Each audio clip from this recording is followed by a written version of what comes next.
फिर दूसरा हमने गेम खेला कम्युनिकेशन गैप गेम। तो learning from communication gap game, recognise the communication gap. कभी भी हम एक दूसरे से जब कम्युनिकेट करते हैं तो हमें कोई प्रॉब्लम फेस होती है, तो अगर पहली टाइम फेस होती है तो हमको रिकॉग्नाइज करना चाहिए कि प्रॉब्लम कहाँ से फेस हुई, कहाँ पॉइंट ब्रेक हुआ कि मैंने मैम को बताया, मैम ने उनको बताया, उन्होंने उनको बताया कि कहाँ पे ऐसा गैप हुआ और किससे गलती हुआ, तो हम उसको पहले जानें, फिर हम उसको सुधार सकते हैं। Understand the task properly, ask again if required. आपको ऑर्गेनाइजेशन में कोई भी टास्क मिले, आपको उसको पहले अच्छे से समझना चाहिए और उसके बाद उसके ऊपर वर्कआउट करना चाहिए।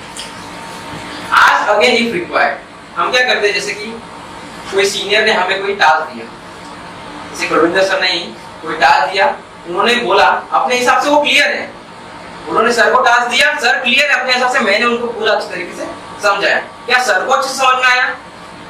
अगर सर को अच्छे समझ में नहीं आया तो सर तो वहां पे फियर में बोल देंगे हाँ sir I will do it, no problem. But sir बाहर आके पूछेंगे यार मेरे को समझ में नहीं आया सर ने क्या बोला, कुछ मेरे को हेल्प करना है, कोई उनके साथ था ही नहीं उस टाइम पे, तो कोई कैसे हेल्प करेगा उनको, क्योंकि सर के ऊपर ही आ जाएगा।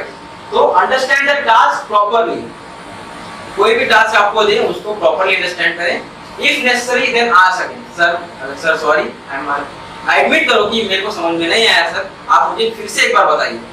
अगर आप बाहर आके वो एक्टिविटी करते हैं तो आपका वेस्ट ऑफ टाइम 2 टाइम्स बढ़ जाएगा, क्योंकि जो एक्टिविटी आपको बोला था वो तो आपने किया नहीं, और उसके अलावा आपने एक गलत एक्टिविटी कर दी जो कि सुधारने में बहुत प्रॉब्लम लगेगी।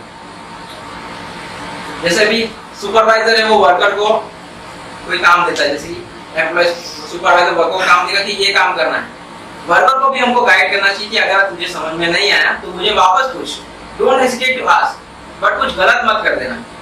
सपोज 2 बैरल रखे हैं, आपने उसको बोला ये बैरल डालना है, तो आप अपने सीट पे दूसरा वर्क पे लगे, क्योंकि आपके पास और भी वर्क है करने को, तो उसने गलती से बांस वाला बैरल डाल दिया, तो उसमें गलती वर्कर की नहीं देखी जाएगी, आपकी देखी जाएगी, क्योंकि आपको उसको गाइड करना चाहिए, एजुकेट करना चाहिए कि कोई भी अगर आपको हेजिटेशन हो मेरे टास्क समझाने में, आप मुझसे आइए, अच्छे से समझिए, फिर अच्छे से करिए, ताकि हमारा वेस्ट ऑफ टाइम इंक्रीज हो।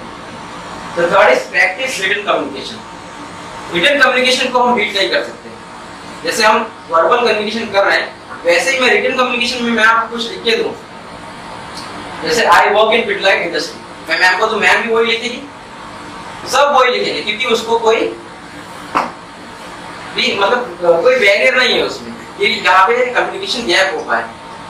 और वही चीज मैं मैम को विस्पर करूं like I work in Pidilite, तो यहाँ तक आते आते वो सर ने जैसे बताया था वो बदल जाएगी। तो प्रैक्टिस रिटन कम्युनिकेशन, जैसे मेल है, मेल बेस्ट कम्युनिकेशन है आज के टाइम पे, कोई भी सर को सर ने मेल डाला कि you have to reach at sharp at 9 o'clock, मैंने भी सर से डिटेल मांगा, sir please provide me the employ details which will participate in this workshop. तो वो क्लियर क्रिस्टल हो गया, उसमें सर भी कुछ नहीं कर सकती, जैसे मैंने कुछ मिस्टेक नहीं है कि मैं सर को फोन पे बताओ सर समझ में नहीं आया, तो वही कम्युनिकेशन गैप, तो इससे हमने कम्युनिकेशन गैप में ये सीखा।